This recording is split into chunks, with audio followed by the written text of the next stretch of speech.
एक प्रेरणा कथा, अंतिम प्रयास। बहुत पहले की बात है। दूर कहीं एक राज्य था।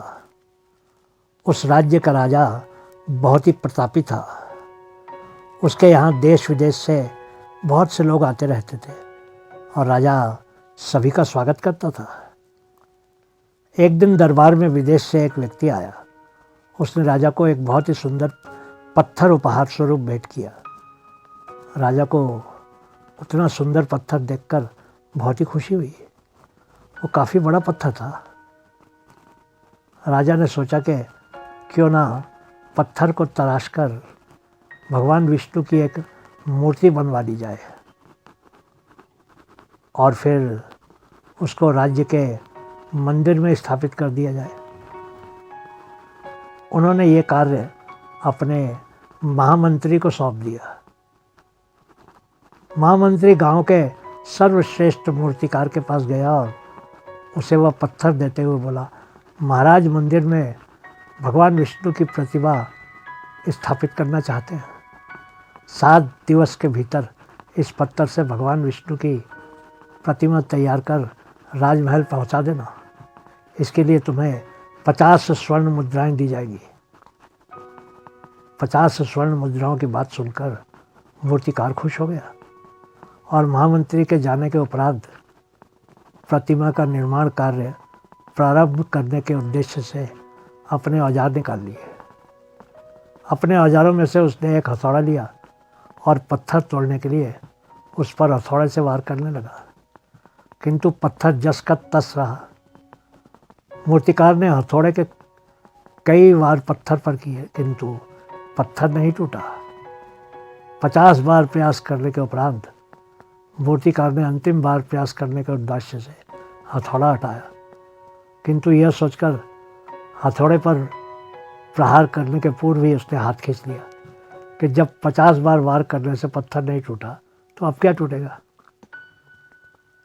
वह पत्थर लेकर वापस महामंत्री के पास गया और उसे यह कहकर वापस कराया कि इस पत्थर को तोड़ना नामुमकिन है, इसलिए इससे भगवान विष्णु की प्रतिमा नहीं बन सकती। महामंत्री को राजा का आदेश हर स्थिति में पूर्ण करना था, इसलिए उसने भगवान विष्णु की प्रतिमा निर्मित करने का कार्य गांव के एक साधारण से मूर्तिकार को सौंप दिया। पत्थर लेकर मूर्तिकार ने महामंत्री के सामने ही उस पर हथौड़े से प्रहार किया और वह पत्थर एक बार में ही टूट गया।